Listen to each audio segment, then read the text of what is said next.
It's the Sunday live stream show. As you notice, we started the show a little bit later than we normally do today. That's because my new little fun hobby is I'm going for lots of skates every week whenever there's a public skate. So on Sundays now, there's a public skate. So kind of going forward, I'm thinking on Sundays, at least for the winter season, we're going to be doing the live stream show on Sunday at about 4 o'clock. Just so I can get that skate in there, and start skating and, getting my feet back under me. It's a good workout, you know what I'm saying? So, how's everybody doing? Let's go back to the beginning as we always do and say hello. Hello to Greg. Hello, Robert Brisbois. Hello, Sarah Coppin. Hello, Alvin Mace. What's happening, Midnight? What's happening? Good to see you, Jeremiah Sanchez. And hello, Einstein. What's up, Patrick Randall? What's up, that guy? Channel 2. Cheers to you as well, my friend. What's up, Blasted Puffin? All right. What's up, Soul Price? How's it going? What's up, Aaron Smith? Big A in the house. Welcome to the show, my friend.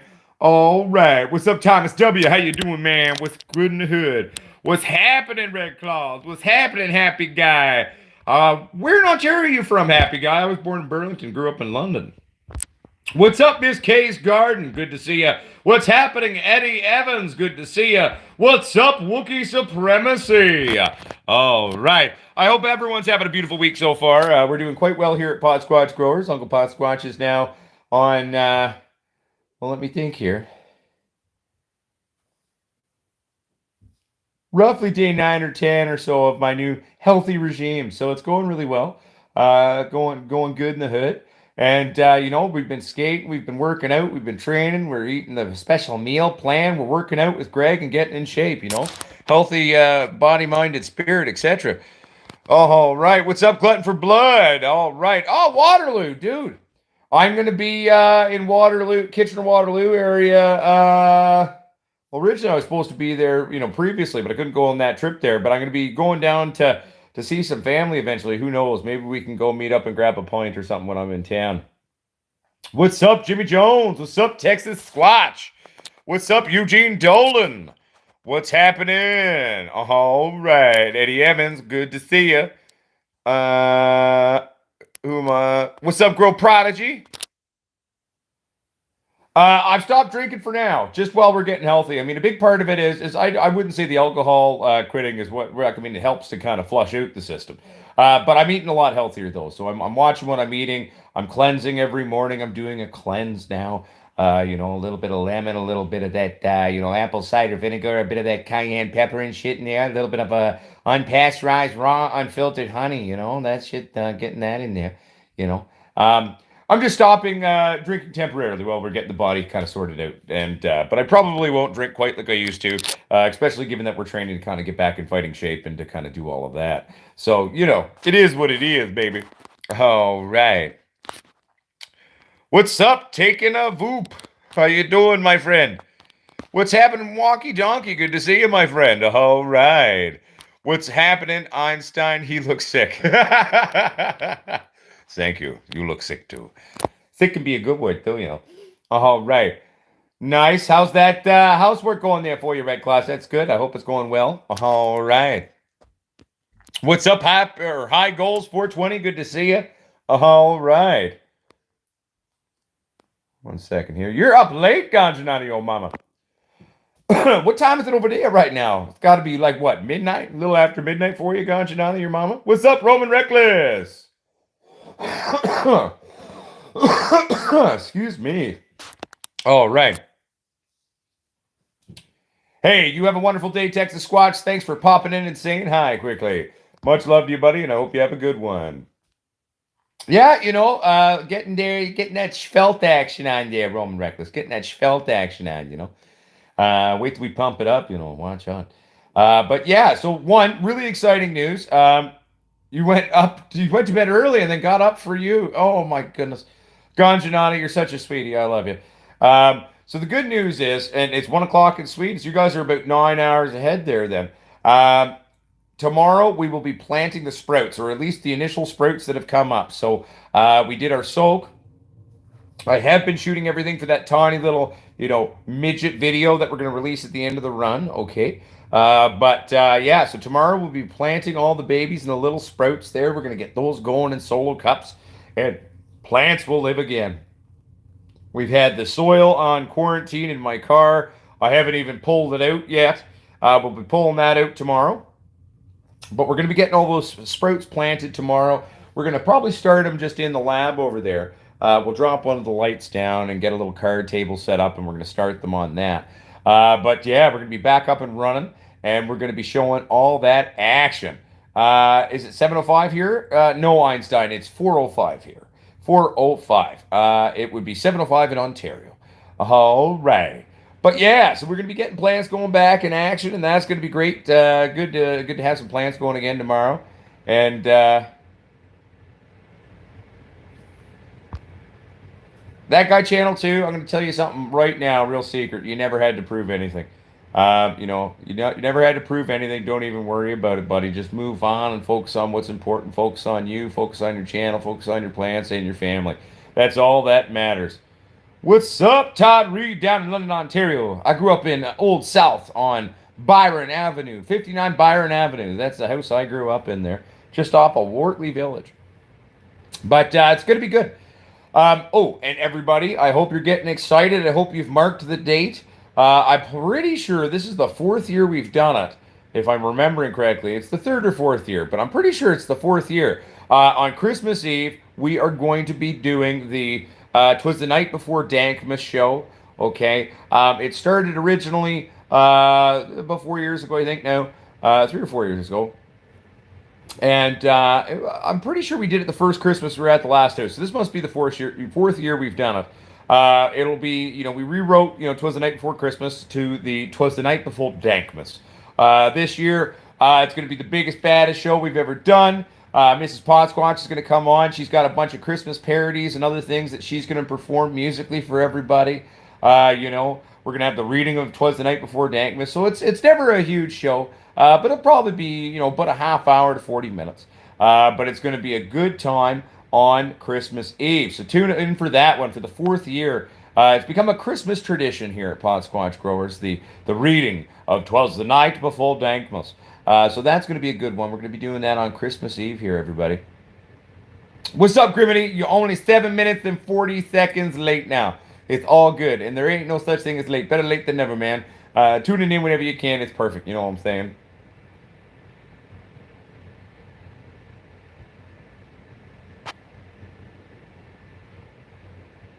Yes. Right, Roman? Yes, oh, of course. God's gift to the grow world.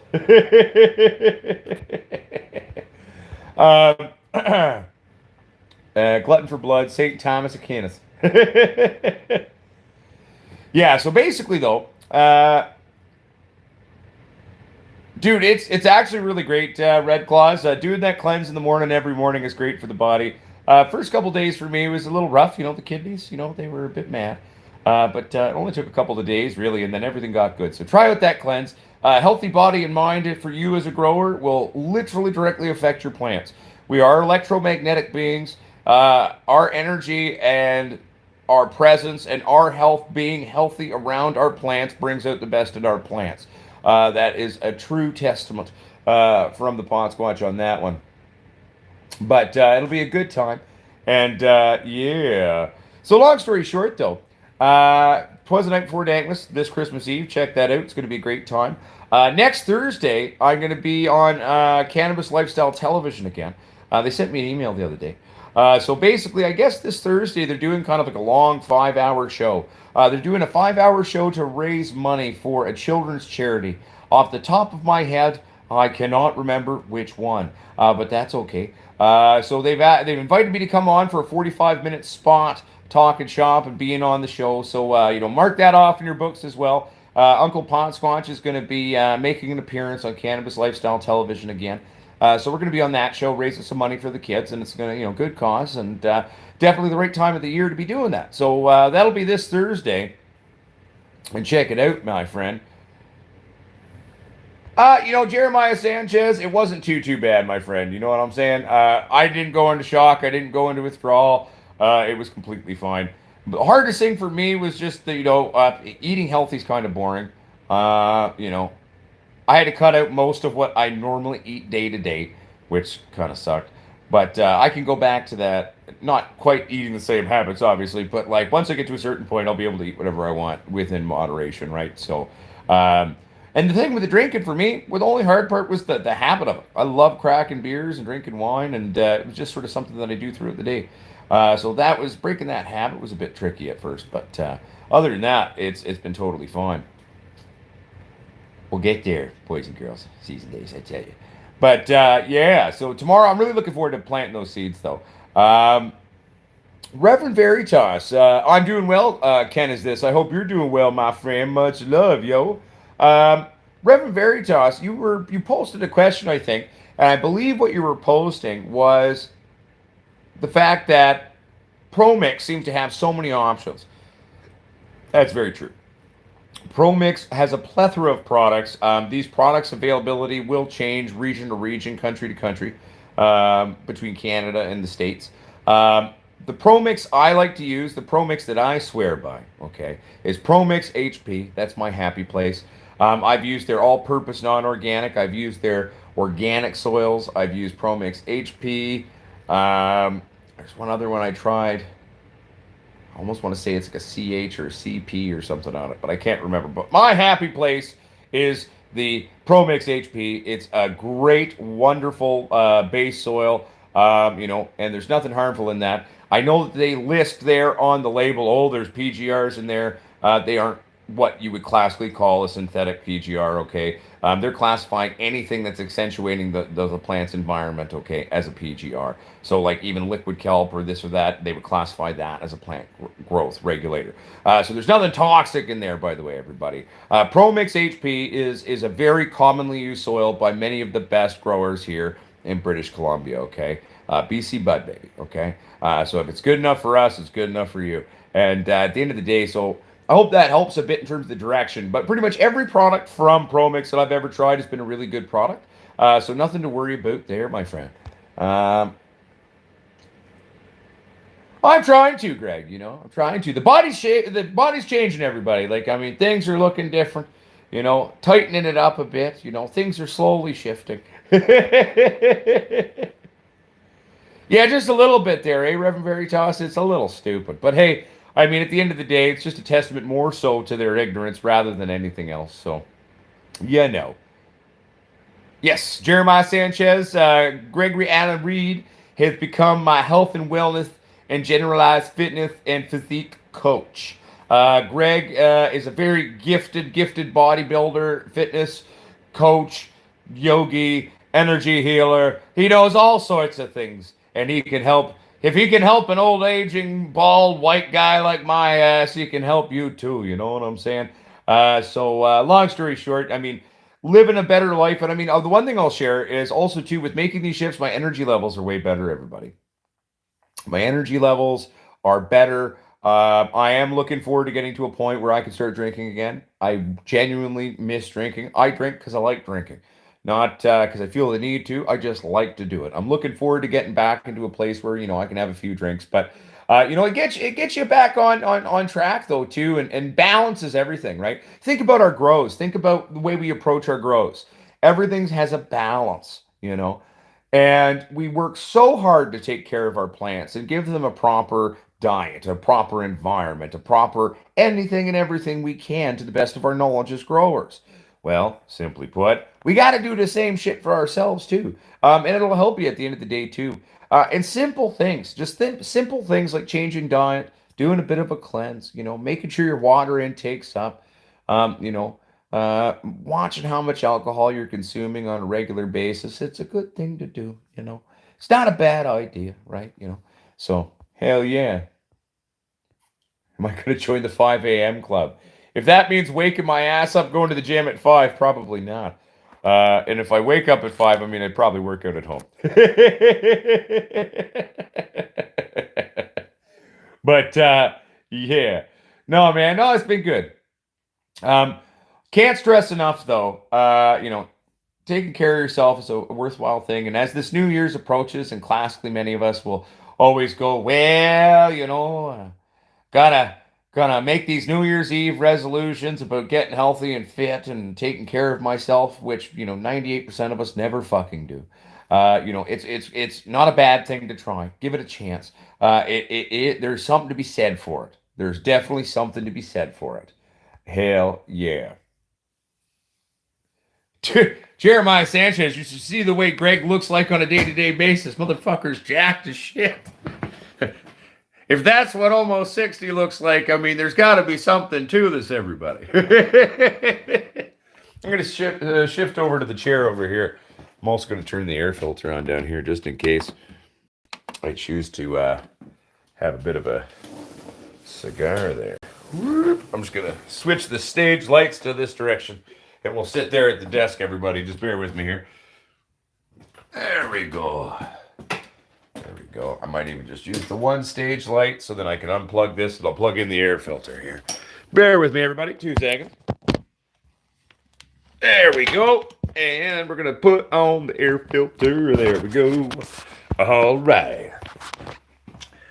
So, there we go. I got to try to get myself into the desk here and we'll be ready to rock and roll. And of course, I don't have the ashtray down here anymore. Jesus F. Christ. That's all right. So anyway, how's everyone else doing today? How's the grows going? Everybody getting ready for the holidays? I hope your preparations are going well, everybody.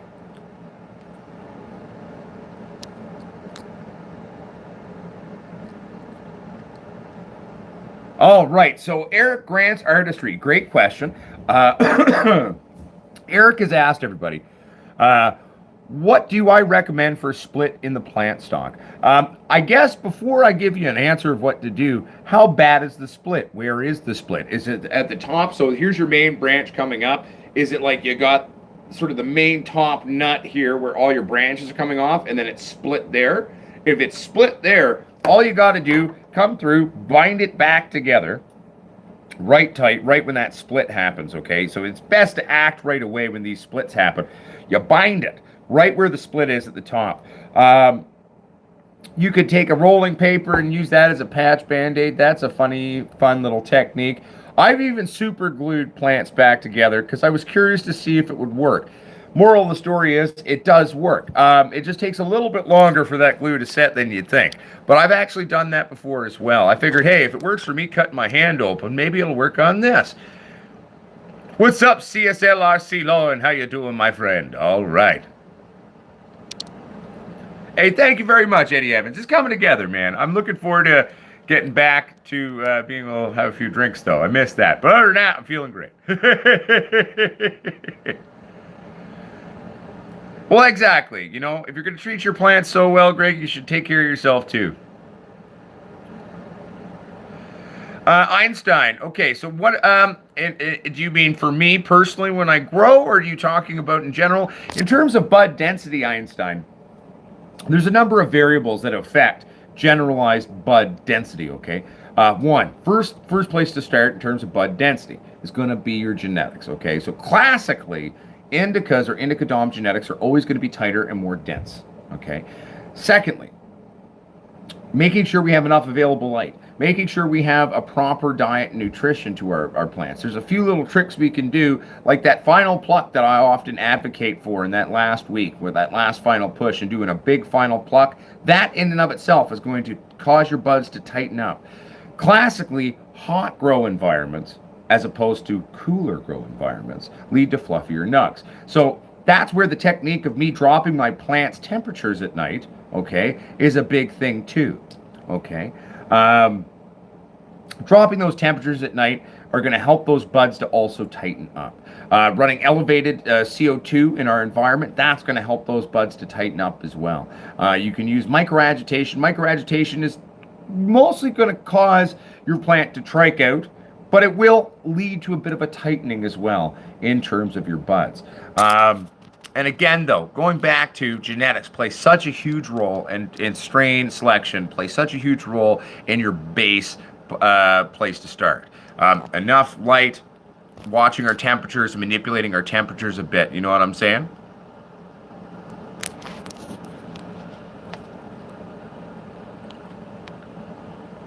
Hell yeah, Patrick Randall. What are you growing right now, buddy? Reverend Veritas. Okay, everyone. Reverend Veritas has another question. How much water would you recommend giving a plant at each stage of growth per watering, roughly speaking? Well, that's going to be dependent on the size of what the container is. But there's a generalized rule of thumb, though. When we're watering or when we're feeding, you're going to want to hydrate or feed your plant till it comes out the bottom, okay? You don't need to worry about a shitload of water or water and newts coming out the bottom, okay? We don't need to worry about a crap ton coming out. But when we see a little bit of that water coming out the bottom of our pot, we know we've properly hydrated. We don't need to worry about going any further. We've hydrated that medium properly. If a bunch of water comes out, again, don't leave your plants just sitting in the water. That can lead to root rot and other issues like that, okay?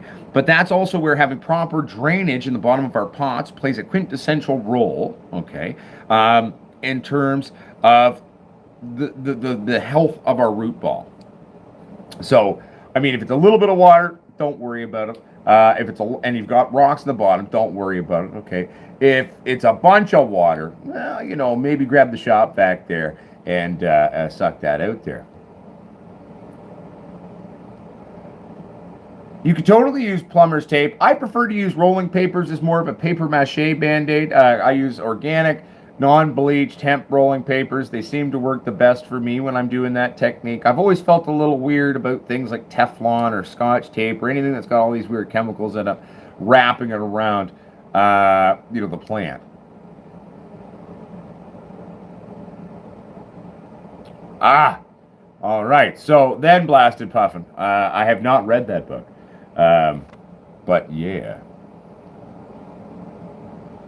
Not quite, so it's 3/4 of an inch, dead center of the top of the stalk. Dead center of the top of the stalk. Just bind it again. Eric, all I would do is say bind that split in your stalk and you'll be completely okay.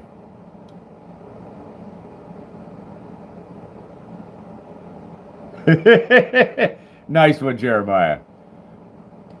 Roman Reckless says, I'm doing great. I'm harvesting 4 Critical 2.0, hell yeah, and setting up a new 4x8 tent. The AC Infinity. Hell yeah, Roman. I'm pretty sure Greg grabbed an AC Infinity tent as well recently and has been extremely happy with that. I've never tried the AC Infinity tents, but I hear good things. I hear they're pretty banging. Woo! The AC Infinity tent for 4x8 for $199 American. That's a great deal, buddy. I'm glad you got a good steal of a deal on that. Early Girl, I mean, I've never really played with it personally. Like, I'm aware of the strain Early Girl. I'm sure it'll turn out wonderfully. But I mean, at the end of the day, I've never heard anything too special about it. I may have smoked it, but I've never grown it. I mean, again, it kind of falls into the category of weird new agey things that aren't really my jam. But again, I'm an old grumpy curmudgeon who likes his old strains, right? So, hashtag boom. $3.99 usually. Damn, Roman. So you got a steal of a deal then. They basically gave you 200 bones off. That's awesome. Yes, Grimity, the reason why I don't advocate using hemp to bind it that way, okay? If it's a bad split, yes, obviously by all means, use something that has a little bit more strength to it to try to bind it, obviously. But when using a hemp string to bind it, once it's healed, take that binding off, okay? Because we're going to choke it out. Now, if those of you who remember, I used to do a technique, and I do it sometimes, where I bottom bind and choke out the bottom of the plant. This is done on purpose, and this is actually manipulating the plant, what I call plant psychology, to maximize, okay, the actual bud development itself. Now, if you remember, another technique I did a while back is where I bound it right at the top and used that just at that main top nut of the main stalk there to reinforce it, so I could actually crank hardcore down all of these branches and tie them out without causing a split. So you can use that technique to reinforce it, but let it come to terms with itself for maybe about a week, maybe a week and a half. Cut those bindings off. There's been times where I haven't done it, and then there's times where I did remove it, and I find that it just works better when we remove that reinforcement binding. Why I use the rolling papers often, if it's a small enough split or fracture where we can actually do this to be effective in terms of what our end result is. Okay, the reason why this is great is because once the plant then grows and thickens and grows further, it will split the paper itself because it's strong enough, and it won't then harm the plant or restrict the plant in terms of its growth pattern. Okay, I hope that helps. Ooh, Granddaddy Purple, classic. And I'm assuming Grandy Purple meant Granddaddy Purple. I love an old school Granddaddy Purse. And then Widow Bubblegum. Interesting. Interesting. Bubble Widow. I like it. All right, here. I'm just playing catch up. What's up, Riot Powder? Cheers back to you, my friend. What's up, Fred? How you doing, baby? Welcome to the show. Happy belated 420 to you as well. I'm going to roll a joint in a second. But hell yeah. Hell yeah. What strain was that, Jeremiah Sanchez?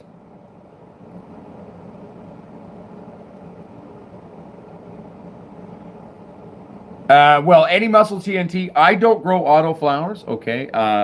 Kind of against them. Especially when it comes to my personal grows.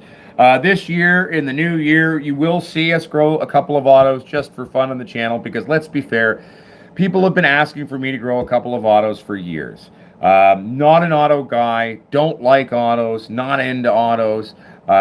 We don't need to get into that tangent yet again. I mean, I've gone off about autos enough times over the last over half a decade about it.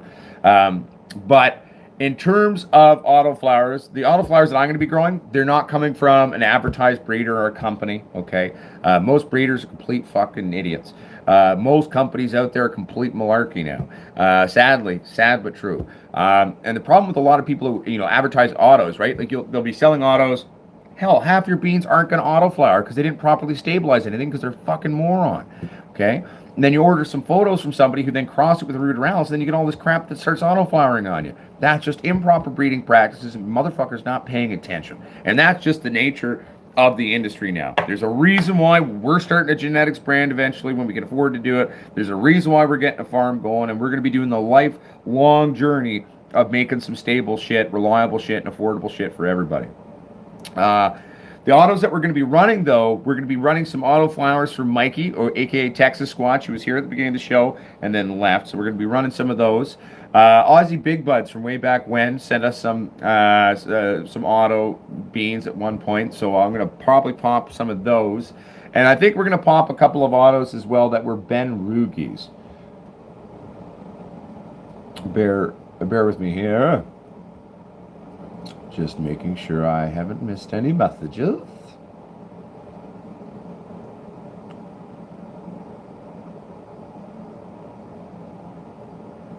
I'm just reading everything, everyone. Bear with me for a second here. What's up, Jason? How you doing, my friend?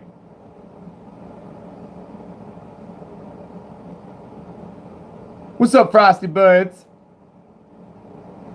What's up, Cannabis Culture Australia? Good day to you, my friend. How's it going down under? I'm almost caught up, everybody. I'm doing well, big homie 717. How you doing, buddy? I'm doing all right. Any muscle TNT? What are my favorite photos? That's a great question. Well, specially, okay. My happy place is indicas, okay, or an indica dom hybrid, but predominantly indicas are where I like to be. And then the subsect of the indica family that really gives me, gets my grower's blood pumping there, would be obviously Kushes. I'm a Kush guy, Kush aficionado. Kush became very prevalent here in British Columbia, Canada when I was 14, 15, 16. It really kind of took over the market here. So the diverse world of indica dom genetics, indica genetics, and Kush-based genetics are really my true happy place. I love the smells, the tastes, the hits, the effects, the physical structure, their growth patterns, the timelines. I like how they react to many things. So that's typically my happy place. Not to say that there aren't other things out there that I don't like. But a sativa that I like is far and few between, to be fair. I respect a lot of sativas that are out there, but they're just not for me. I'm a Kush motherfucker.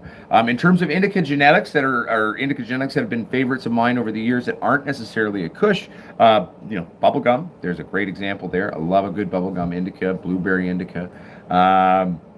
Northern Lights, Indica Dom there. Northern Lights, 1, 4, and 5. Great, wonderful time there. So at the end of the day, that's sort of my happy place in terms of these things. But great question. And that's where I like to do it. What's up, Wally Fish? How you doing, my friend? I hope you're doing well. Right. Gotcha, Jeremiah Sanchez. That's all right, Wally's Fish. They have a place. Autos have a place for sure in the industry. What would an auto flowers place be in the way I see it? People who have an outdoor limited season, right? You got a really limited season. People who are out of smoke and they want to grow photos, but hell, while you're vegging out your photos, throw in a couple of autos. They'll be finished by the time you go into flower anyway. Then you'll have a bit of smoke to kind of smoke on. Auto flowering CBD strains are great in terms of production of biomass, right? So they have a place. So there is a place for autos in the industry, but it's a very particular, specific place in my mind in terms of these things.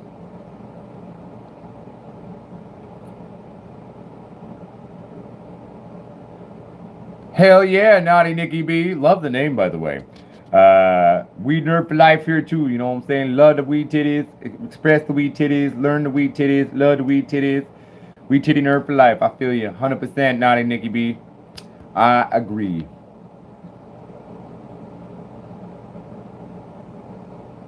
Ooh, and Roman, you want to know what I do? I take those two Squatch racks and then interchange, right? So put both drivers there, set them up in the middle.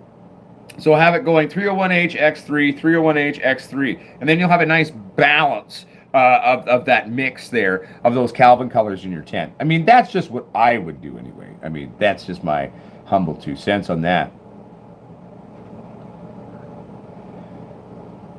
What now? Which brand of 6-inch fan did you buy, Greg?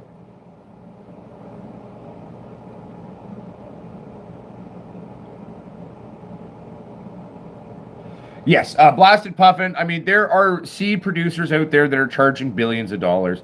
Ladies, gentlemen, C's and theys. If anyone, I don't care how fucking rare something is, okay? Now, mind you, if something's that rare and someone legitimately has something that is almost basically extinct, maybe someone like myself would come along and pay too much money for it. But I'm going to then take it, reproduce it, and then make it cheap again and bring it back and flood the market with it. That's kind of our thing. No strain should be extended. No strain should be too expensive. Anyone charging more than realistically, the basic price range for beans in my mind should be anywhere from like $2 to maybe $6. Absolute maximum. And even $6 a bean's a bit bloody high. Anyone charging more than that is a money greedy fucking idiot who does not deserve to be selling seeds. They probably haven't bred them properly. They probably have zero concept of actually breeding. They're probably just some pollen chucking greedy piece of shit who's probably doesn't even have what they think they have because they don't have the actual intelligence, the knowledge, the experience to really know what these strains are supposed to come out like. So anyone who's charging that much is an idiot and an asshole. And that's right. I know some of you. I know certain breeders who know me personally who are charging this much. And I think you're all fucktards. Even though we're friends, you're fucking evil when it comes to what you're charging for seeds. We can produce anywhere from 3,000 to 10,000 seeds in a singular plant in a very limited area. What business do we have charging that kind of money? People go, well, it takes years to stabilize something. You're right. I'm doing that. However, no one out there is doing that. People are selling genetic fragmented compounding crap and then charging $1 billion for it. Get off your high horse. That's why our genetics company is going to be producing not only stable things, we're going to be producing stable things, reliable things, interesting things, as well as not ripping you off for them. Charging too much for seeds is simply put, is what I would call daylight robbery. All right, 1 second here, everybody. I'm just playing catch up now.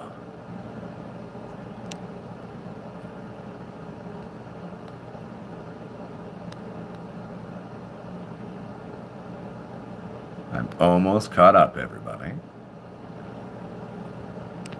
Almost caught up. You know, I'm not a fan of hazes, Sarah Coppin. One, a true haze takes far too long to finish. They're quite finicky. If you talk to some of the people who actually originally started working with hazes back in the hood days, like Shanti Bubba, they really struggled to actually properly stabilize them and to get them to work properly. They never really did. So where, yes, a lot of people love haze, and haze is such a prevalent thing, especially in different parts of Europe. And if you love haze, hey, I'm never going to judge you. I say, love that haze. Get on that haze. Get on that hazy train. But I'm not a haze guy. Hazes have beautiful attributes to them sometimes. So then, utilizing them into an indica dom hybridization, perfect, sure. But I don't know. I've never been sold on hazes. I think they're vastly overrated in my humble 2 cents, and that's just sort of my personal thing. Hey, much love to you as well, my friend Wally Fish. Bear with me here. I'm trying to play catch up again. Mediman UK. No, I've never tried Karma Genetics. I don't try a lot of modern day breeders. I won't pay what they're asking for beans. Plus, I don't really trust anyone. As horrible as it sounds, a lot of the people that are breeders and producing seed that I trust are people that I personally know. They're growers that I know. Many of them aren't open breeders marketing as a company. They're just working on it quietly because it's what they love to do. And that's where a majority of my genetics have ever come from. And those are the people I'm willing to deal with. So at the end of the day, just because you got some fancy label and all that crap, I don't give a shit. The second, I go to maximize THC, blah, blah, blah, blah, blah, as a breeder or on your website, I already know you're an idiot because super high THC is this obsession that is stupid and pointless. THC is but one of the many, many, many psychoactive chemicals and cannabinoids within cannabis that are all wonderful and fun. My Sasquatch strain, for example, is only 22% or is 22% CBT and only 16 to 18% THC. That shit will get you higher than any 35% THC strain out there. So it goes to show you there's so much more going on with cannabis than just sort of this THC level. This obsession with trying to acquire the highest level THC as well, I think is really actually taking away from proper breeding and taking away from proper cannabis. So I've never been one to really care what the THC level is. It either works or it doesn't. It either tastes good or it doesn't. You know what I'm saying? And there's obviously all these other variables that I give a shit about too, but we don't have to talk about that now. Native Nugs Cannabis Cultivation says, outdoor multiple runs a season, anyone can grow them. If you're talking about autos, yeah, no, I agree with you 100%. That is true.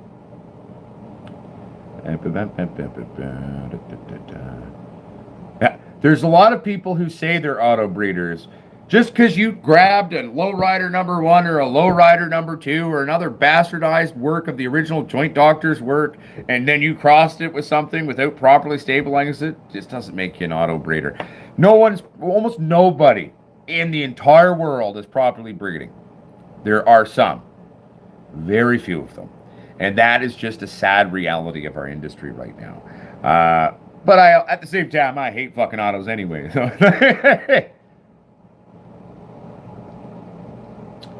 MB Boyack, hello, my friend. I am doing well. How are you doing? I hope all is well in your hood as well. Eugene Dolan says autos are handy if you're vegging photos for a long time. Yep. I mean, they, like I said, Eugene, they do have their places, right? They have their places in the industry, but I mean, not in my house.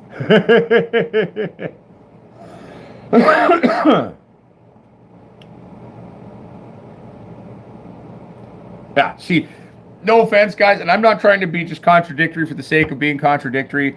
Auto flowers are not something I would deem an advanced grower's plant. It is a beginner's plant. Auto flowers are the simplest things to grow. It's called put it in the finishing pot, leave it alone. You don't need to train it. You don't need to fuck with it. I mean, some of these newer autos, yeah, you can fuck with them a little bit. You can do a bit of topping. You do a bit of training. But classically speaking, Autoflowers, you put it in a bloody pot, you feed it, you water it, you forget it. Autoflowers, so anyone who's a newer grower out there, and again, guys, I respect your opinion. I will wholeheartedly, no offense, disagree with you on that. But I would not call autoflowers in any way an advanced grower's plant. You know, the only time where I could maybe see that being a statement to make is with how unstable and how stupid most autos are. So you need a bit of experience to realize, oh wait, this isn't autoing on me, or I've got a photo that's autoing on me now. Like, I mean, getting comfortable with their plants and being able to identify that as a thing. But I mean, really, autoflowers, they're easier than photos. That's bloody for sure. And at the end of the day, just set it and forget it. It's like a crock pot of weed in many senses, right?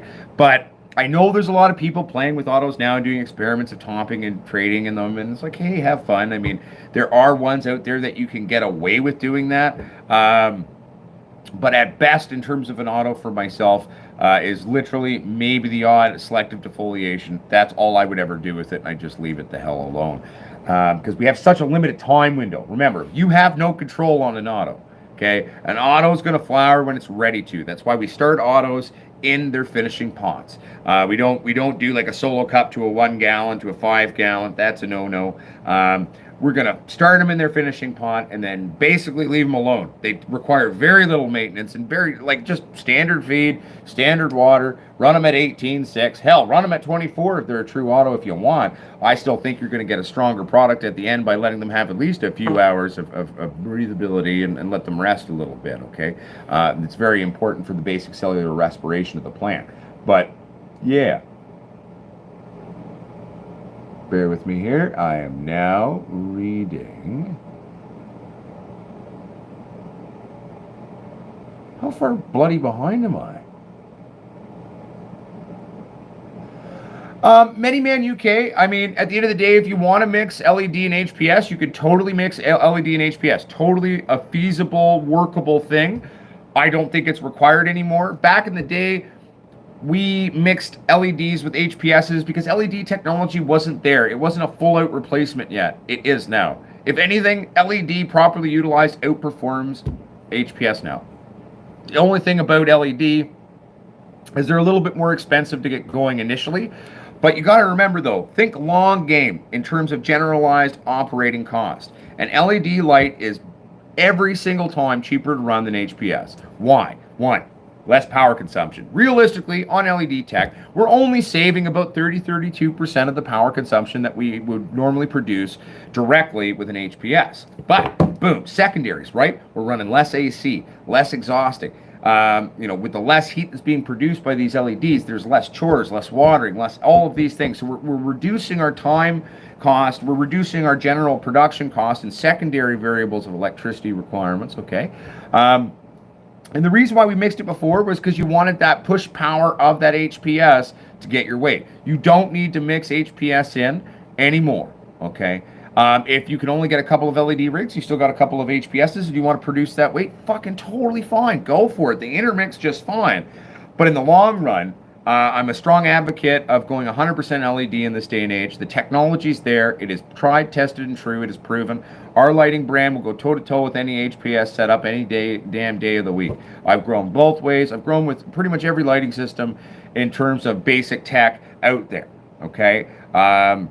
I fucked around with things that were just no. Like the old T5 setups and stuff. I mean, they were fun to play with, but kind of a waste of time. But, long story short, Mediman UK, totally doable, totally feasible, but no longer required where it once was in terms of what the technology can do. You know what I mean? I'm just reading here.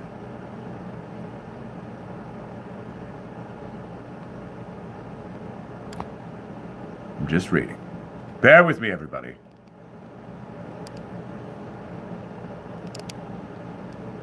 I'm reading.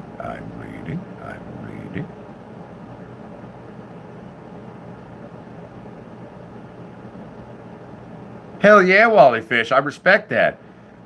Wally Chronic Seed of, Australia. I love it.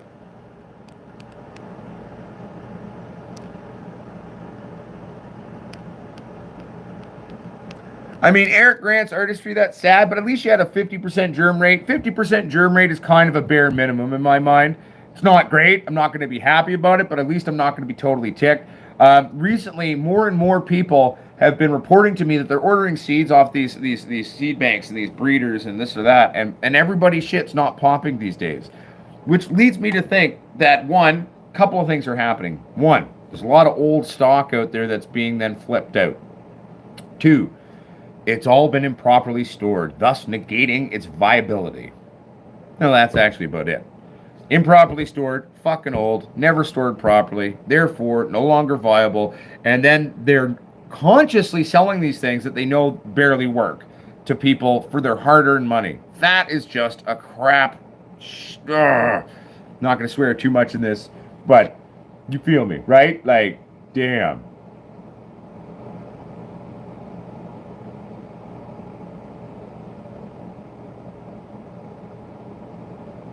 Right? Exactly, Native Nugs. Marijuana is meant to be shared. Seeds and genetics should be accessible. You know, seeds in general should not cost an arm and a leg. I know how easy they are to produce. Yes, you could counter, well, it takes a long time to be able to produce these or that, and it's a lot of hard work. You're not wrong. But that's why we do it. And also, too, we can still produce a shitload of seeds, make them a reasonable price, and make off like bandits and have tons of fucking money as breeders and seed sellers and seed purveyors. We don't need to be charging $1 billion bloody dollars. It angers me, you know? It angers me. Yeah, Happy Dude Grows. I've seen similar things. I've seen guys for like 10 beans charging upwards of $3 fucking grand for some more rare strains. And I'm just like, you pricks.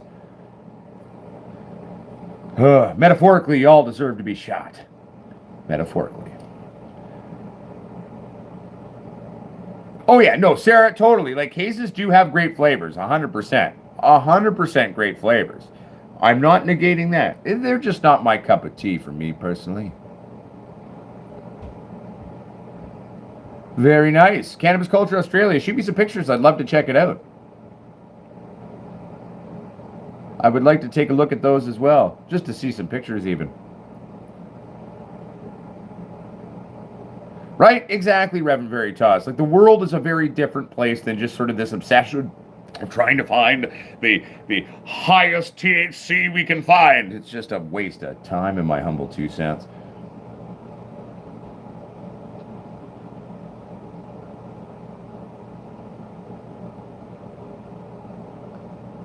I'm just reading. Bear with me. I'm almost catching up.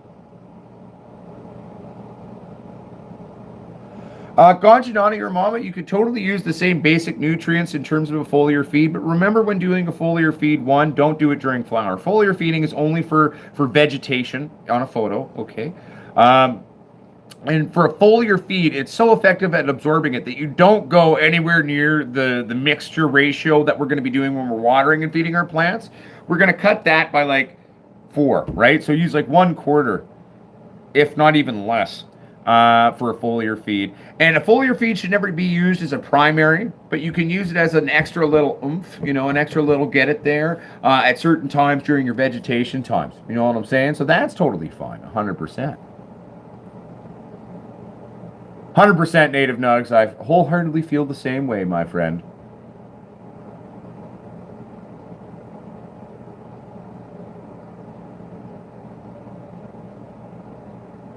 Nice. I'm excited for you, Patrick Randall. Nice. William Andujar. Some of the strains that we got going right now, well, one of them is Gazer's K-Town Kush crossed by an AK-47. It's only an initial Gen 1 cross, so it could throw either way on that. So I'm excited to see how that one plays out. Well, that's true. And it gets bloody hot over there in Australia. So that would make sense in terms of outdoor autos, in my humble 2 cents. Yeah, I mean, and you know what, Fred Fury, I mean, I don't disagree with you at all. I mean, that's my feeling on it too. You know, and you want to know what I would like growing if I could get my hands on it? That's an auto. This would be some historically and nostalgic things for anyone at home to watch. I would love if I get my hands on the lowrider number 1 and the lowrider number 2. And I'm not talking some bastardized reworking of it now. Like, we're talking when it first came out back in the day, created by the Joint Doctor. They were the first commercially bred, stable auto flowers ever brought to market. It all started with 2 little strains, everybody. The lowrider number 1 and the lowrider number 2. Lowrider number 1 was a small plant, didn't produce a shitload, it just did its thing.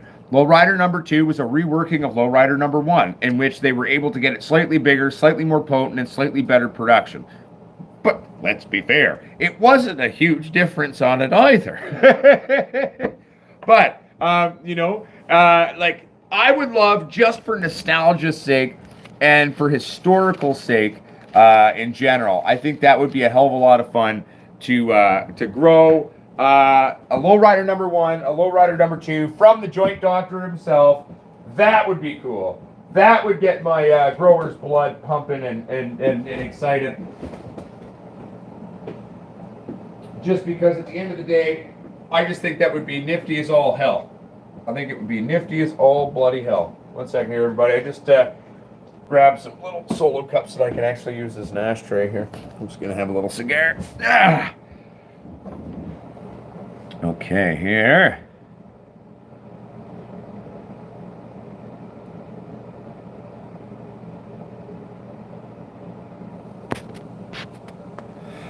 Einstein, okay, so what you're referencing is, does marijuana protect against COVID? I mean, there's not been any direct medical studies that I've seen that really prove any of that, okay?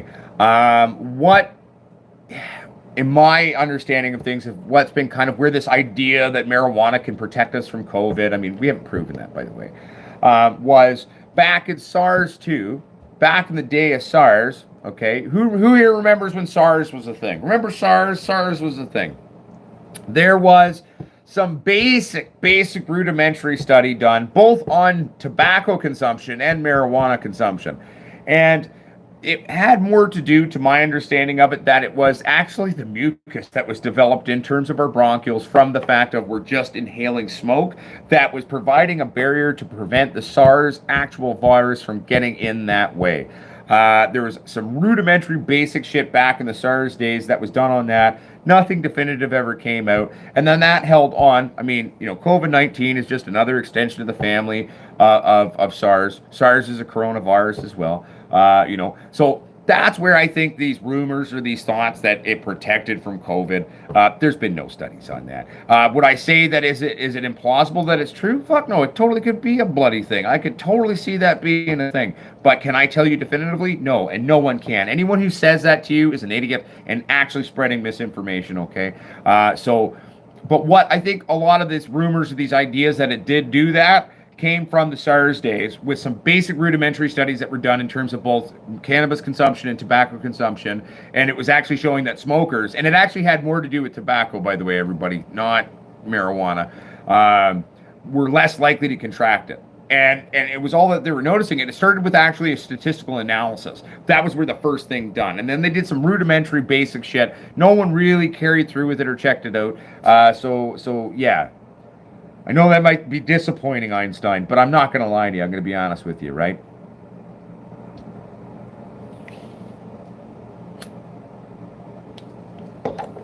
Hey, nothing wrong with that, Sarah. The only thing I will say is just remember when you pop those beans, okay, to keep an eye on them, okay, to make sure that they don't hermy on you again. And watch out for basic light or stressors, right? So maybe giving them like no more than an 18.6 on those autos. Give them a nice long bedtime of 6 hours. Watch your temperatures. Watch any crazy swings or changes in the variables of your grow environment. You know what I'm saying? That's going to be very important as well.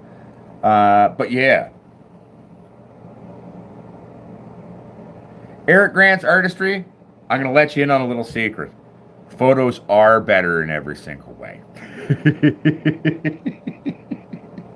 There are instances where autos have a place. But what you're experiencing, you're feeling, that's just true. And this is going to sound horrible to some of you.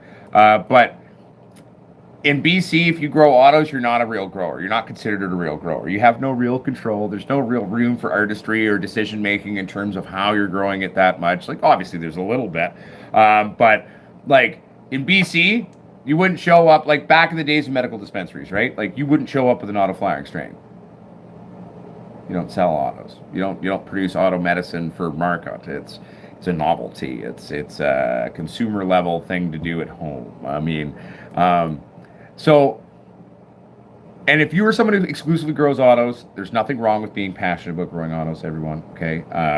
Just because I come from a place where kind of we have these pretentious thoughts maybe about them, and even though I still feel, in a sense, that's kind of true, there's nothing wrong with loving autos. There's nothing wrong with breeding autos, and if that's your place and that's what you're happy doing, don't listen to me. Stay happy. Do your stuff. Love what you do, okay? But in terms of if you're wanting to do something where you're bringing something to market recreationally, if you're working on engaging with the actual industry, you grow photos. That's just how it works. Yeah. Okay, let's see here. Hey, much love, Frosty Buds. Ganjanati, your mama, yes, a weaker light will take, classically, it'll take a slightly longer for sure for your plants to finish. It won't necessarily elongate it a huge run. The real effect that lack of light or that weaker light is going to have is in terms of your final production, bud density, etc., flower development, and final weight. More light, more weed titties. I mean, that's just kind of an age-old truth there, right?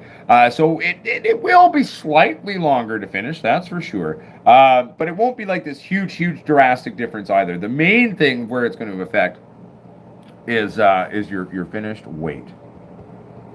Hey, much love, Miss K's Garden.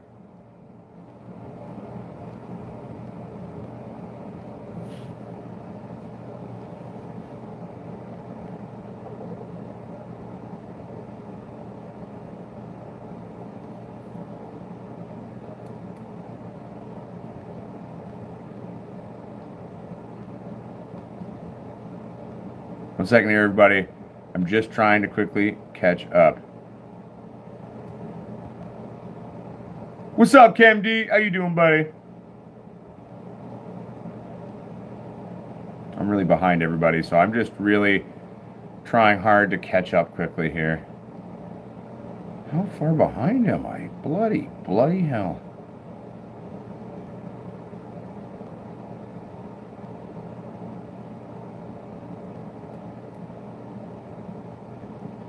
Bloody hell. Okay, everybody, I'm going to power read, so I'm not going to respond to anything unless it's really important.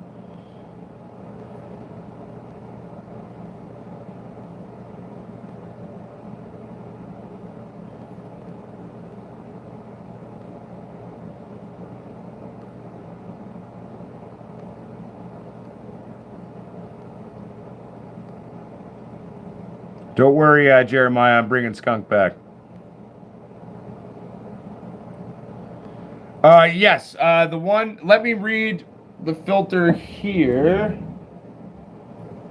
Mountain Air is a good one. Mountain Air is a great one. That's the one I'm currently using right now. So Mountain Air carbon filters are great. And that's at Reverend Veritas. What's up, Dank with Genetics? Hell yeah, long time. I hope you're doing well, my friend. Good to see you. What's up, Uncut Bush? Exciting name. I like it.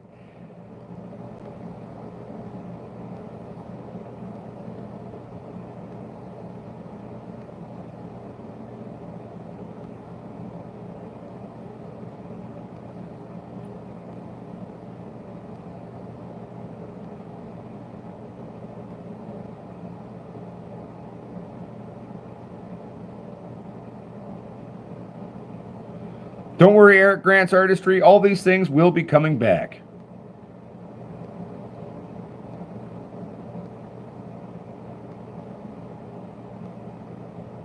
I agree, Dankness Genetics. Makes sense, though. But hey, now you know. Now you've tried.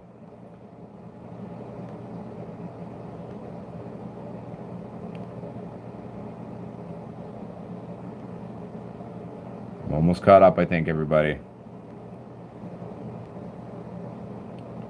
Just chilling, Earth Creeper. How you doing, my friend? I'm just trying to catch up. I did it! All right, everybody. I've caught up now.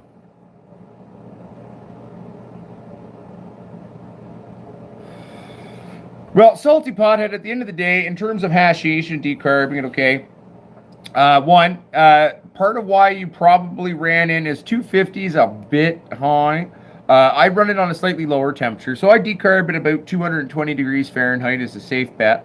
220 degrees Fahrenheit, throw it in for about an hour. You'll be okay. Because I have it, Roman.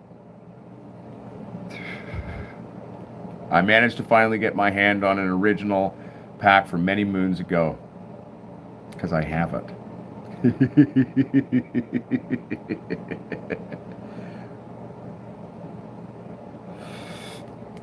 Yeah, I got my hands on that one when I got my hands on the original old school hash plant as well.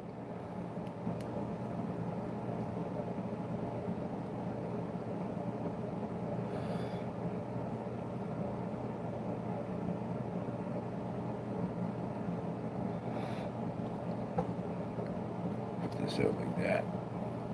There we go.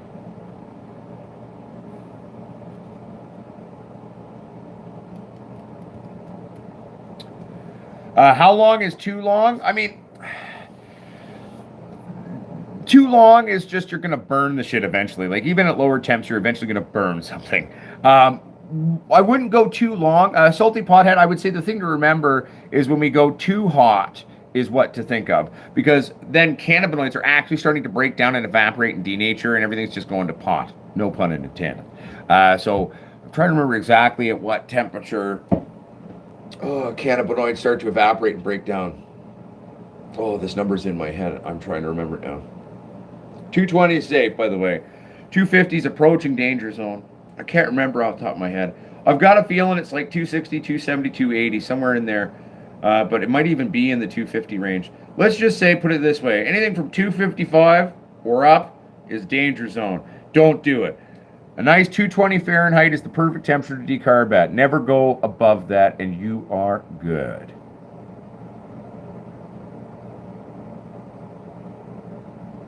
Hey, much love, Wally Fish. Have a good one, my friend. Keep it real.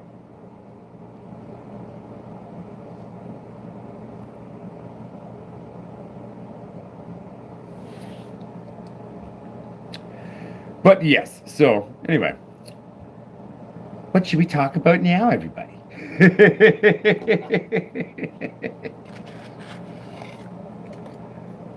Who's got a question? Who's got a topic? We could talk about anything pot related.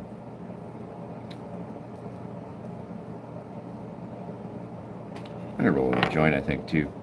Well, we're coming up with something to talk about. I'm excited to get these new beans planted tomorrow. I'm really looking forward to getting the babies going. One of the things I'm going to be doing this time with those is I'm going to see how fast I can get these bloody things to sex. And no, I'm not going to cheat by going 12-12, okay? We're going to be patient on that one. Cheers back to you, JC Smith 71.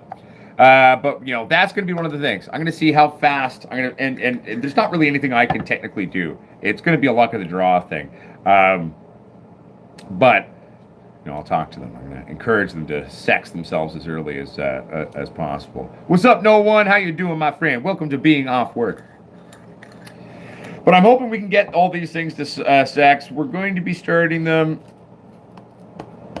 I'm debating on whether do I use these little midget solos again, or do I go back to my full-size solo cups. Kind of like both ideas. We'll see what I end up doing. But we'll try to get those to sex, though, in those actual solo cups. And then we know then when we trade those into our transplant for our finishing pots, we're going to veg for maybe a week and a smidge, maybe two, absolute maximum. Then we're going to flip right away. We're going to try to be keeping these ones small, fill that room hella, but not in the way that we did last time with the super, tall plants or anything like that. We're going to be doing it smaller plants, really get in there, doing all the chores, doing all the stripping, doing some fun training stuff and playing around with it. I'm looking forward to that.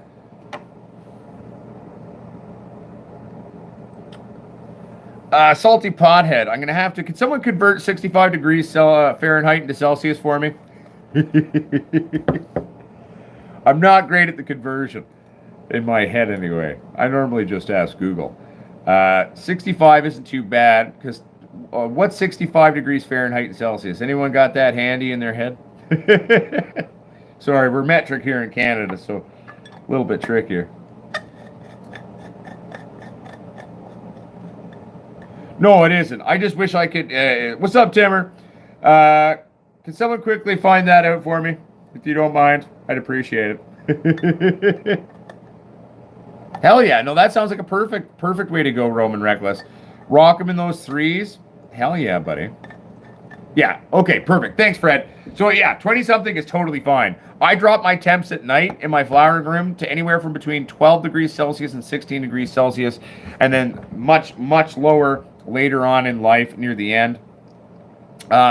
It's about 3 to 6 degrees Celsius when, well, closer to 3. When you hit around the 3 degrees Celsius range, okay, that's when we're going to get nutrient lockout and all these other issues starting to happen with our plants. So if we're in earlier to mid-flower, that's a big no-no or a big ooh-ooh, you know what I mean? But, you know, if you're 18 to 20, you're fine. I mean, it is a little cool. The optimal temperature for most plants is about 21 to 23 degrees Celsius, but that can change plant to plant. But as I've shared, I super drop my plants at night, especially getting more and more intensely as the flowering process, goes past midway. That's helping the plant to really utilize those sugars, and it's really producing some great terpene profiles. It's maximizing our flavonoids and our terpenes and our cannabinoids as well. And it's also allowing us to create a thicker resin within the resin glands, so that, for example, if we want to go press that into a rosin afterwards, it's all naturally out there too. Totally, Earth Creeper, you are correct. If you go to my Instagram and scroll way back to early on, you'll see a couple of branches that had these beautiful, funky colored buds with these bright pink, yellow, and purple leaves. That was actually, if I'm remembering correctly, was the bubblegum indica we used to run all the time. And we super chilled those bubblegum indicas right at the end, and we got some beautiful colors. Hell, on the last one, if you remember, we were chilling those as well, and we got these beautiful colors of purple throughout the buds. The buds actually finished on this Hindu Kush. A lot of the buds came through with this beautiful purple kind of striations through them, which was kind of a newer thing for them. Now, mind you, we didn't super chill them as much the last run that we did before we left the last lab and bought the new house. So with the super chill this time, we really brought out some of these beautiful, beautiful kind of purples and almost like some fuchsias in there too. It was really quite nice. More of a deeper fuchsia. I wouldn't say kind of like the bright fuchsia, but more of a deeper fuchsia. It probably has a different color name, but I don't know all the damn color names in my stupid head, but you know what I mean.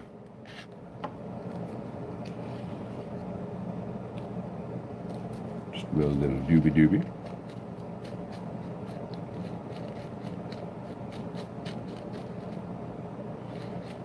Hell yeah. So Patrick Randall, that's supposed to do that. The old GDP had some very heavy purple striations throughout it. It was meant to go purple, and that's the sad thing, right? You see a lot of people with a GDP now, and there is no purple anywhere to be seen. It's heartbreaking, it's sacrilegious, and it isn't a true GDP. It may have some actual GDP genetics into it, but that doesn't mean, though, that it's a pure blood GDP, right? But it's supposed to have some nice purpling going on in there. We're still working on that one. We might eventually develop the technology there, Ganja, now your mama. We're working on it. Jordan, this is some of my Hindu Kush that I just grew there. I had this dog sitting on the desk from the last show. I was like, well, it's a little dry now, but fuck it, we'll smoke it anyway.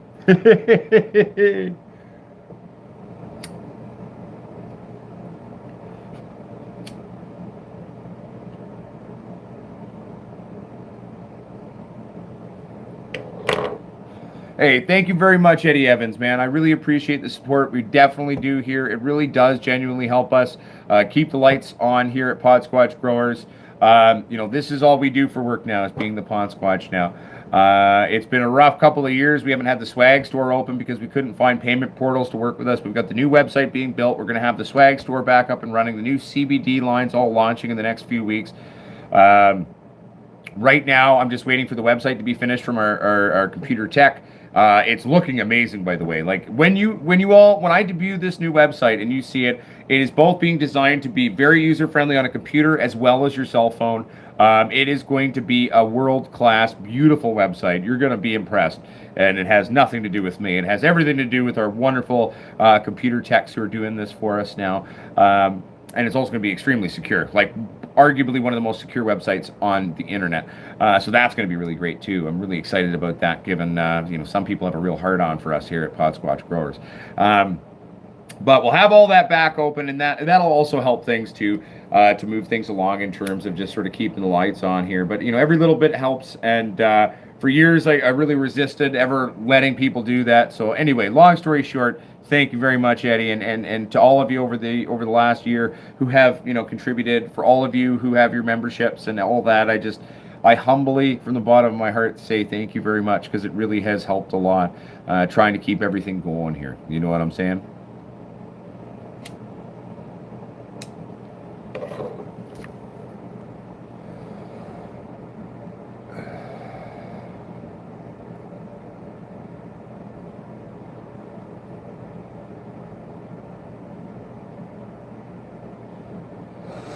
Oh, no one. I do roll bigger joints than this. This is just a nice small joint that I can smoke during the show. I don't want to get too high in the show because I like to still be able to interact with everybody and keep my brain functioning. More often than not, I rarely even smoke in shows, just to try to make sure I'm still here and paying attention. But a little tiny joint during a show is not too bad.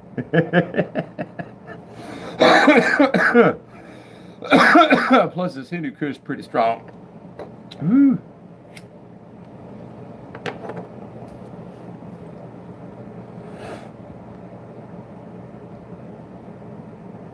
Hell yeah, Earth Creeper. I love what we build and what we do. I really believe in our systems, and I'm rocking double squatches and double squatch racks in mine.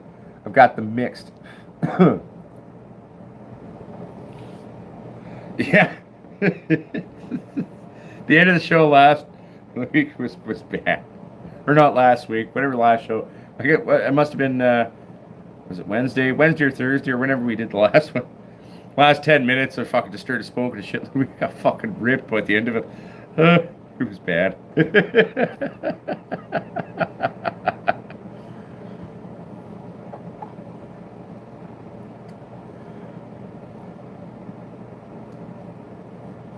Hey, thank you very much, Roman, as well, everybody. I really do appreciate it.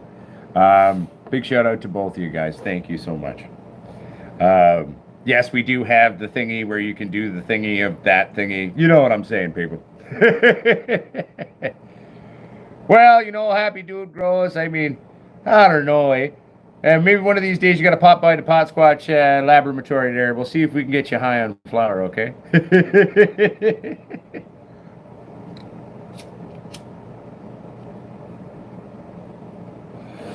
And if that doesn't work, I'll make you up some fresh rosin and make you smash that. We'll see what happens. It'll be a good time.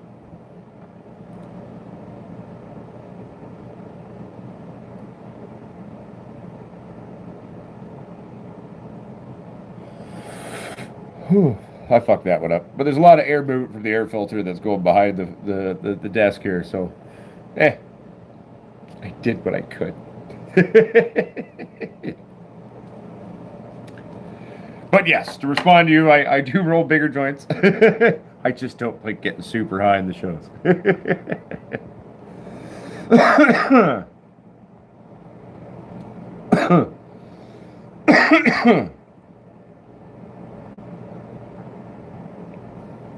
Oh, I make some nice rosin there, my friend Happy Dude Grows. Whoop. I've actually got a new, what's up, Terrence Phillips? How you been, yo? Been a while. Good to see you. I've got a new hash experiment that we've got going here, too, and I'm trying to recreate a mistake I made years ago. which actually oddly kind of like turned into this almost midget temple ball, smushy, beautiful, old school hash. So I'm trying to recreate it now. And if it works, then I will talk about exactly what we did to make it work. I've tweaked a few things from when I made the initial mistake way back when, but I have an idea. So I'm kind of doing it right now, and it should be done in the next week or two. And if it works, I'll let you know. It's always fun experimenting and playing around with things, my friends. Part of the fun.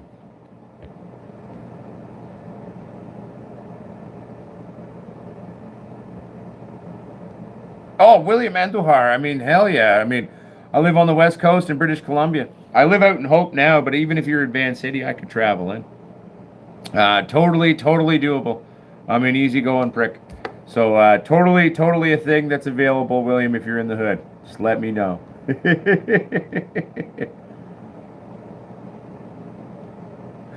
Well, thank you, Reverend Veritas. You're very kind. And as you know, I'm happy to answer questions regardless. We will be doing a show this Wednesday, though. And this Wednesday show should be at the standard 3 o'clock time. I don't think there's a skate that day that would conflict with that. I'm just trying to get out there and skate as often as I can for my physical fitness, you know. But we're definitely doing a show on Wednesday, that's for sure.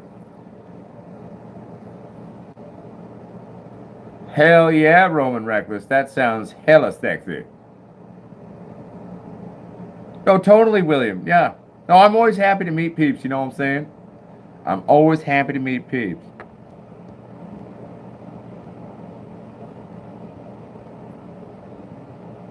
What's up, Buds and Hazard? How you doing, my friend?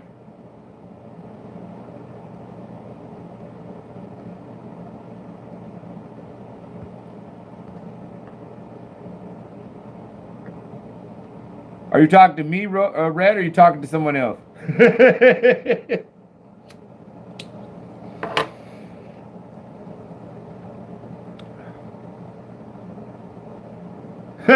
What's up, will you smoke good, bud? I'm a little high myself. Not too bad, just a little bit, you know. A little bit of gravy on the potato right now. No, but I'm doing good. I hope you're doing well as well.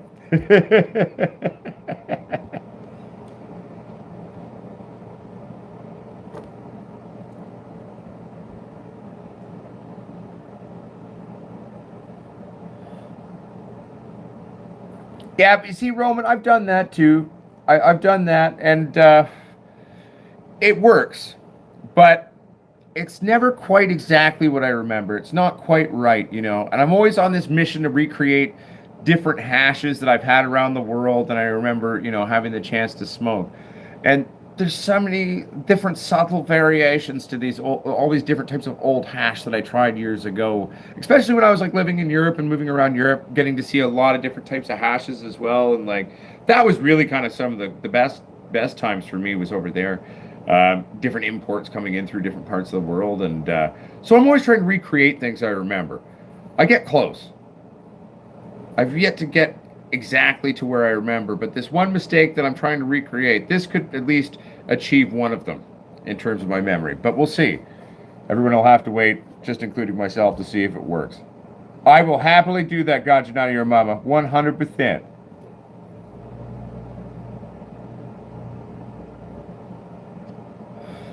Well, you know, will you smoke? I mean, that's roasted in a couple of different ways, you know what I'm saying?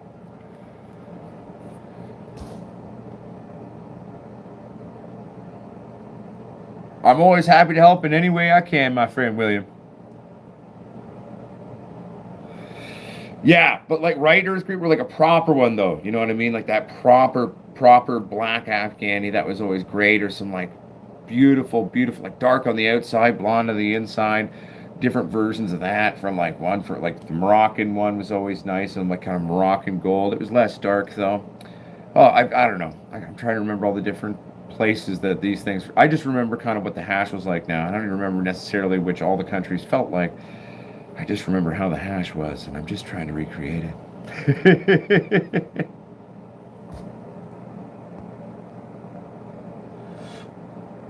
Oh, I feel you, Roman Reckless. I mean, I'm going to be doing a bubble hash run also to press some rosin out of it just because it makes my life a little bit easier. It's all right. It's all right, Kev D. It will be beautiful and purifying for you, I'm sure. Enjoy your microdoses times 20. Oh man. Salty pothead. Do you mean like edible butter, like can of butter for like a brownie, or like a food thing?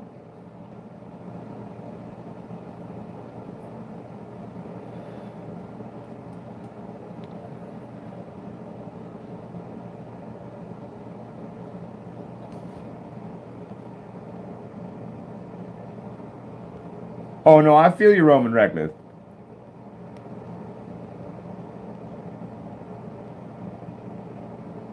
So salty pothead. I actually have a video on that. Go watch or search for. I don't remember exactly what it's called, but if you go, it's probably something like stupid, like how to make can of butter with Potsquatch or with the Potsquatch or with Potsquatch Growers or something like that. It's on there. There's a video.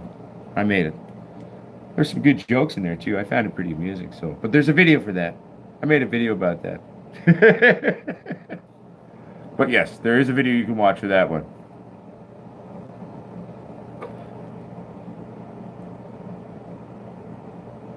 It happens, Earth Creeper. It happens.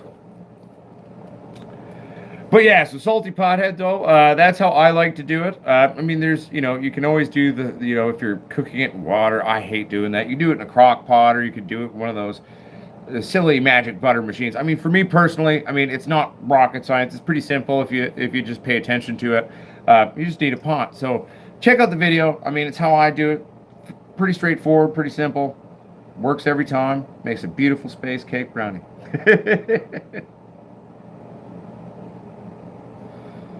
Oh, thank you very much, Eugene, man. Much love, yo. I appreciate that. Thank you very much. Thank you.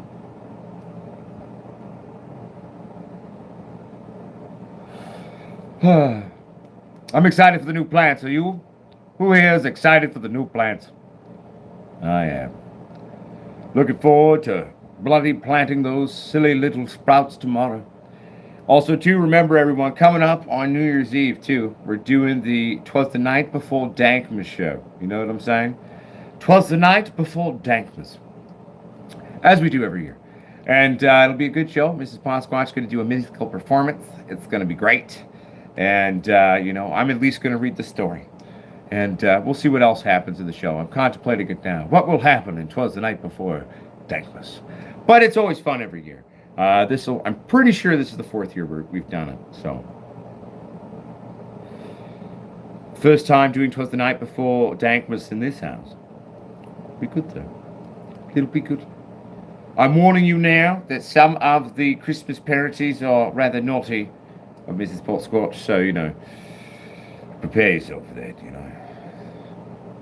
I think that's one of the things I've always loved watching her perform in places, or at like open mic nights over the years, has been like. Well, let's be fair, the first couple of times I was a little nervous. I was at the Dooney. There was an open mic night. There's all these old ladies who were there for bingo, and it's after bingo, and they're still there. And so Donnie gets up. She's not a very big woman. She's got her little ukulele, and she gets up, right? And so you think, oh, she's going to sing something so sweet, or something like that. And then she just starts busting out, like, Eminem covers with the dirtiest ones. And all these old ladies are sitting there, and I'm the bartender at the time watching this, and I was like, oh God, like, what are these older ladies going to do? Like, are they going to flip out? Or are they going to be okay with this? And they loved it. It was hilarious. All these older ladies were like, yeah, like, yes, shove a gerbil in your ass, right? Like, and I'm like, wow, I was not expecting it to go this way. And it was great, But so now I just kind of love watching people's reactions. I've gotten used to it over the years. Now I'm just like, all right, let's see what happens. But yeah, so there will be musical performances. It will be good. And it will be live, yes.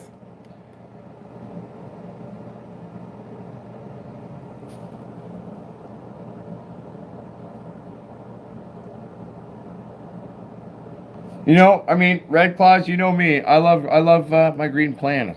I'm a big fan of the Green Planet, so I'm never going to get upset about that one. I agree with your decision personally. But I am a little biased because I like it a lot.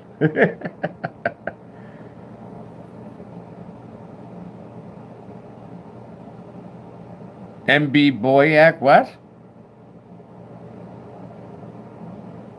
I don't fully follow your sentence there, MB. Hey, no worries, Jeremiah Sanchez. Much love. Thank you for tuning into the show, my friend. And if you're saying MB Boyack, what I think you're saying, which is like, you know, when will she be made an honest? Well, she made an honest guy out of me. She put a ring on this. She put a ring on this, actually. It was actually live streamed on this channel. You can still find that video too. You can actually watch that. It's somewhere on the YouTube of my YouTube. There is a video. And yeah. When are we actually getting married? If you already knew that, when are we getting married? The date is set for Friday the 13th, October, or Friday the 13th in October, 2023. Hell yeah. Long story short, that's when that's going down. Well, what's up, Daryl Hughes? How you doing, my friend? Rock and roll back to the UK, my friend. Let's go over what's coming up, right? So 'twas the night before Dankmas. Don't forget that. That's the thing on Christmas Eve and shit. It'll be on British Columbia time. So maybe we could do it a bit earlier, though. Just seems more magical once it gets dark. Now, mind you, it gets dark pretty early right now. So we could maybe make this work.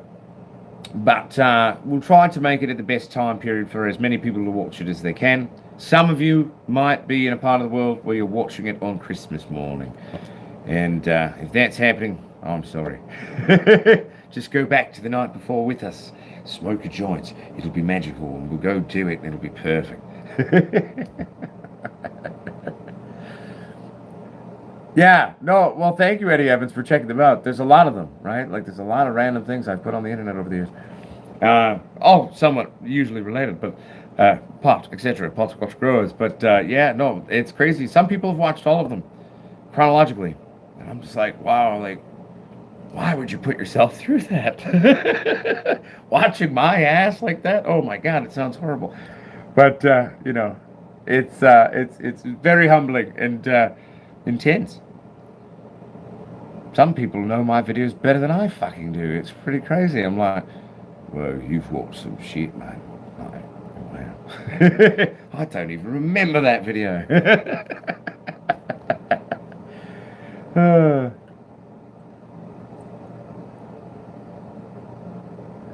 I mean, that's the thing, Fred, though. COVID helped. But there was people before COVID who had even done that. I remember it's intense. I'm glad people seem to enjoy them. I don't know if I'd put you through that if it was my choice, but like, oh God, that must be torturous watching his fucking ass. My fucking ass. Through this fucking, oh God, don't make them do that. That's just cruel and unusual punishment. But at the end of the day, much love, everybody, and I do appreciate the love from all of you and checking out the videos. Actually, I'll tell you a cool experience that happened within the last couple of months. And it was on one of my first videos, or maybe the first video, one of the earliest videos that was ever made on the channel. And it was someone who's newer to the channel, and they went and watched this early video and made this comment. I'm going to heavily paraphrase this right now. But it was kind of like, oh my God, quantum physics don't exist. This man I just watched him live yesterday, and it's, or something like that, or doesn't change throughout time, And I was like, what do they mean about that? So I went to the video, and I watched this video through, and I was like, holy crap, like it's a little subtler, a little simpler what I'm doing right there, but it's still very much sort of the same way I approach things now. And then it was kind of hearing the first part of kind of like the end part of my videos were like, and remember, the true goal is the forever truth, and doing all these things, right? And so it was watching kind of the first time I kind of did that. And I was like, oh, it's like not quite the same, but it's eerily pretty much exactly the same though. Like, it's weird. It's just interesting to see how that's evolved. And to be fair, it hasn't changed much. And if anything, I've just gotten louder and swear more, But anyway, it was pretty cool. I was like, oh man, blast from the past. That really takes me back, Like, at least I'm fucking consistent, right? Like, this is from skating, God, on your mama. It's just a blue thing. They put it on your wrist when you go to the public skate. It means I paid to go skating. It's not a hospital band or anything. It's just a blue. arm wristy thing. I paid to go in for the public skate. Yes. Everything's all right, God and all your mama. Thank you for caring. I love you, everybody. And I just want to say I'm looking forward to the next coming couple of weeks. And we're still going to make those Christmas-themed videos of cooking stuff. So I can't really eat any of it right now with my current health regimen. But, you know, I'll give it to someone who can. But we're going to make these butter Christmas cookies that supposedly is Dottie's grandmother's recipe or something like that. And it's like a... And I was like, well, hey, a butter cookie. Like, we could totally make that into weed, couldn't we? Like, weed buttered Christmas cookies. And she's like, yeah, you totally could. And I was like, do you mind if I put weed in your grandma's recipe? So, long story short, we're going to be doing that one at least. With Mrs. Potsquatch's, the Donnie Davis's grandmother's fucking actual, like, old butter cookie recipe. It's going to be interesting. Hey, nothing wrong with that, Eugene Dolan. I mean, there's nothing more complimentary to someone, you know, imitating the weird sounds I make. I think it's really cool. Very humbling.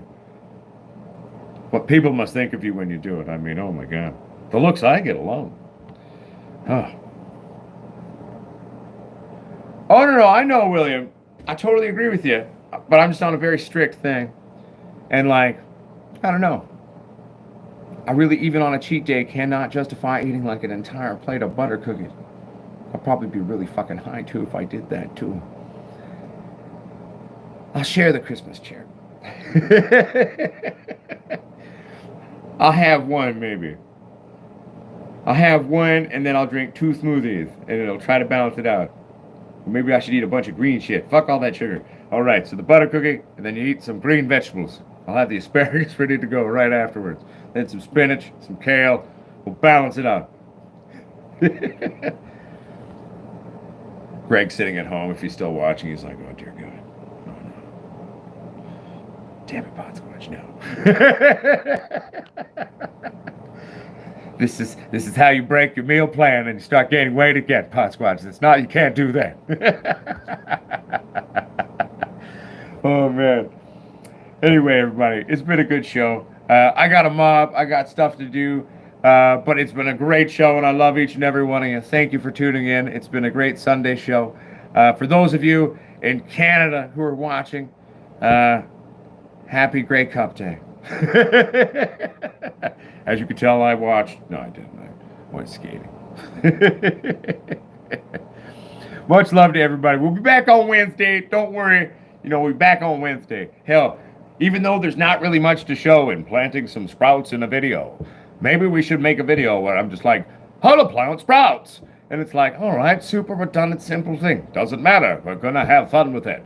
And, hey, man, maybe it's the people out there, like tomorrow, a new person will be like, I want to know how to grow weed. How do you start weed? Like, if you had a weed seed, what do you do? And maybe that person will watch that video. And they'll be like, all right, I'm brave enough to try this. That's where it begins, my friends. My Potsquatchers, my friends, my family, happy holidays to all of you, whatever you celebrate. And remember, the true grower makes educated, stupid decisions. The true grower makes... See, let's try this again. See, I start thinking too much when I'm stoned, and that fucks it up. Don't think, just do. My friends, my family, my Potsquatchers, remember, the true grower is the forever student. The true grower makes educated, stupid decisions.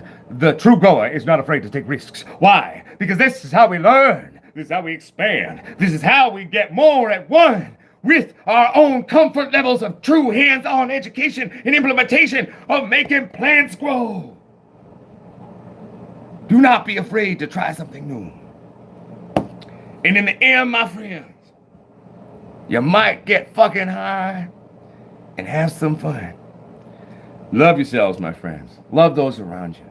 Remember, a simple smile to someone you don't know on the side of the street could change their whole day. If all of us stop being such assholes and we just remember a bit of a smile, pretend you're high even when you're not high. What's up, everybody? World would be a nicer place. Doesn't mean you have to be a pushover either. Let's just be nicer to each other. Anyway, everybody, much love, man. Keep it real, yo. Word to your mother. Wait. It's on a cell phone, so it's a little harder to end the show. Let's pretend this is a dramatic end. End.